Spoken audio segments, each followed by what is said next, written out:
Shri Gurubhyo Namaha Harihi Om.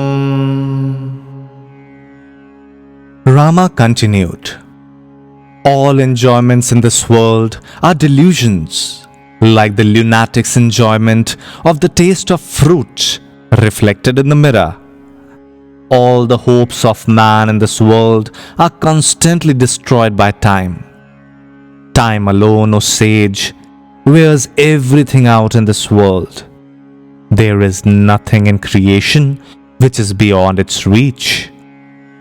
Time alone creates innumerable universes and in a very short time destroys everything. Time allows a glimpse of itself through its partial manifestation as the year, the age, and the epoch, but its essential nature is hidden. This time overpowers everything. Time is merciless, cruel, greedy, and insatiable. Time is the greatest magician, full of deceptive tricks. This time cannot be analyzed, for however much it is divided, it still survives, indestructible. It has an insatiable appetite for everything. It consumes the smallest insects and the biggest mountains, and even the king of heaven. Even as a boy plays with balls for his pastime, time uses the two balls known as the sun and the moon for its pastime.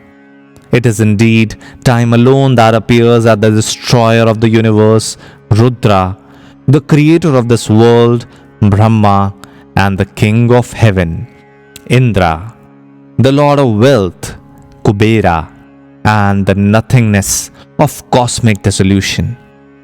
It is indeed this time that successively creates and dissolves the universe again and again.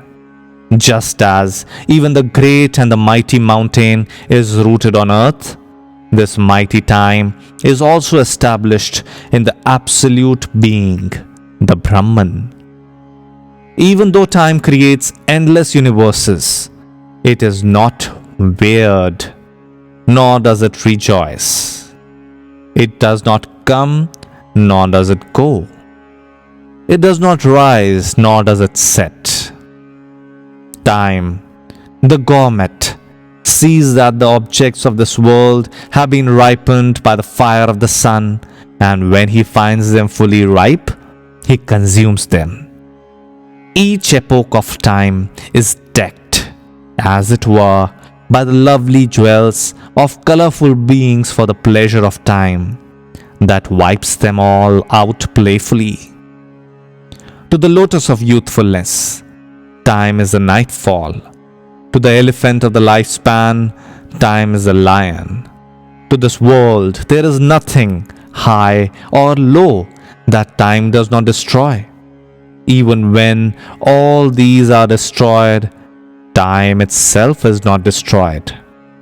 Just as a man after a day's activity rests in sleep, as if in ignorance, even so, time after the cosmic dissolution sleeps or rests with the creation potential hidden in it. No one really knows what the time is. Besides the time I have just described, there is another time which is responsible for birth and death. People refer to it as a deity presiding over death. Yet again, there is another aspect of this time known as Kritanta, the end of action, its inevitable result of fruition. This Kritanta is like a dancer with Niyati, the law of nature, for his wife.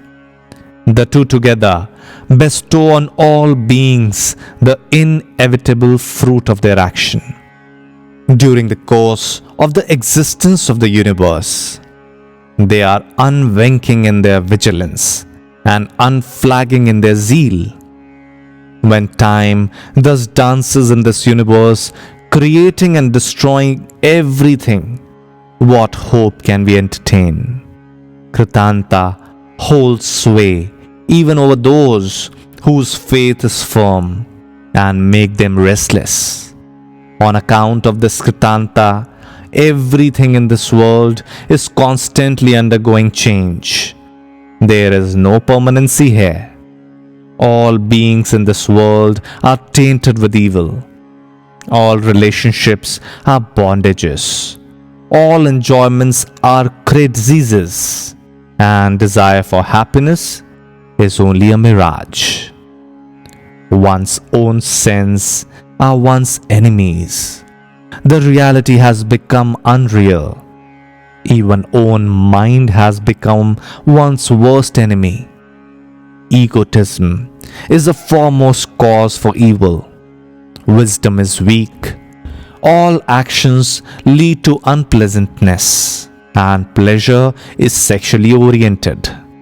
One's intelligence is governed by egotism instead of being the other way around.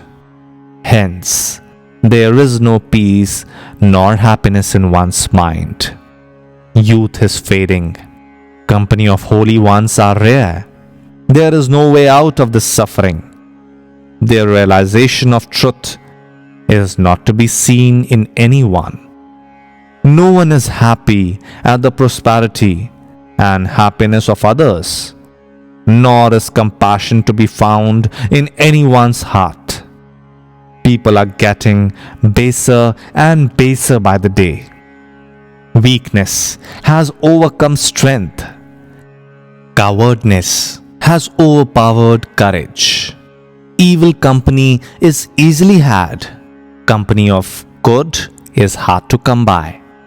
I wonder whether time is driving humanity. Holy One, this mysterious power that governs this creation destroys even powerful demons, robs whatever has been considered to be eternal of its permanency, kills even the immortals. Is there then any hope for simple folk like me? This mysterious being seems to dwell in all, and its individualized aspect is regarded as egotism, and there is nothing that is not destroyed by it. The entire universe is under its control. Its will alone prevails here. O sage, thus, neither in childhood, nor in youth, nor in old age does one enjoy any happiness. None of the objects of this world is meant to give happiness to anyone. The mind vainly seeks to find such happiness in the objects of this world. Only he is happy who is free from egotism and who is not swayed by craving for sense pleasure. But such a person is extremely rare in this world.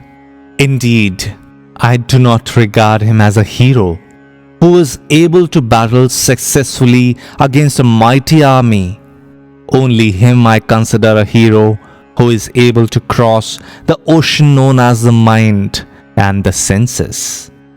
I do not regard that as gain which is soon lost. Only that is a gain which is not lost. And there is no such gain available to man in this world, however hard he may struggle. On the other hand, both fleeting gains and temporary adversities come to a man even without his seeking. I am puzzled, holy sir, that a man roams here and there, seemingly busy throughout the day, and is all the time engaged in selfish activity. And though he does not do one good turn during the day, he is still able to sleep at night.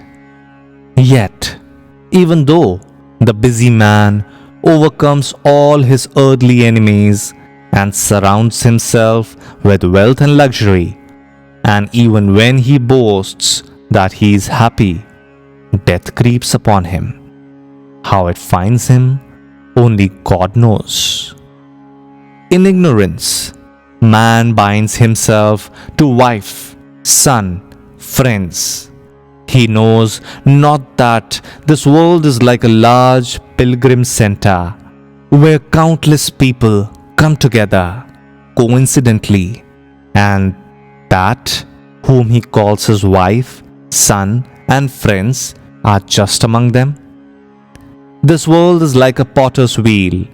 The wheel looks as if it stands still, though it revolves at a terrific speed. Even so, to the deluded person, this world appears to be stable, even though in fact it is constantly changing. This world is like a poison tree. One who comes into contact with it is knocked unconscious and stupefied. All points of view in this world are tainted. All countries in the world are territories of evil. All the people of this world are subject to death. All actions are deceitful. Many eons have come and gone. They are but moments in time. For there is no essentially difference between an epoch and a moment, both being the measure of time. From the viewpoint of the gods, even an epoch is nothing but a moment. Even so, the whole earth is but a modification of the earth element. How futile is to pin our faith and hope on it? O Holy One, whatever appears to be permanent or transient in this world, it is just like a dream. What is a crater today was a mountain before. What is a mountain today becomes a hole in the earth in a short while. What is a dense forest today is soon transformed into a big city. What is fertile soil now becomes arid desert. Similar is the change in one's body and in one's lifestyle and fortune. This life and death cycle appears to be a skillful dancer whose skirt is made up of living souls, and her dancing gestures consist of lifting the souls up to the heaven, hurling them down in the hell, or bringing them back to this earth. All the mighty deeds, even the great religious rites that people perform here, are soon consigned to one's memory. Human beings are born as animals, and vice versa. Gods lose their divinity. What is unchanging here?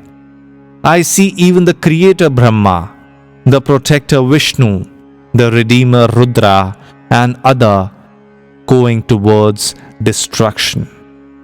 In this world, sense objects appear to be pleasant to one's only till he remembers his inevitable destruction. Just as a child playing with earth makes different designs with cloth, the ordainer of this universe keeps creating new things and destroying them soon. This perception of the defects of this world has destroyed the undesirable tendencies in my mind, and therefore desire for sense pleasure does not arise in my mind, even as a mirage does not appear on the surface of water. This world and its delight appear bitter to me. I am not fond of wandering in the pleasure gardens. I do not relish the company of girls. I do not value the acquisition of wealth. I wish to remain at peace within myself. I am constantly inquiring, how can I wean my heart completely away from even thinking of this ever-changing phantasm called the world? I do not long for death, nor do I long to live. I remain as I am, free from the fever of lust. What shall I do with the kingdom, pleasure, or wealth, all of which are the playthings of egotism? which is absent in me. If I do not get established in wisdom now, when shall another opportunity arise? For indulgence in sense pleasure poisons the mind in such a way that its effects last several lifetimes. Only the man of self-knowledge is free from this. Therefore, O sage, I pray to thee, instruct me in such a way that I may forever be free from anguish, fear, and distress. With the light of your instruction, destroy the darkness of ignorance in my heart.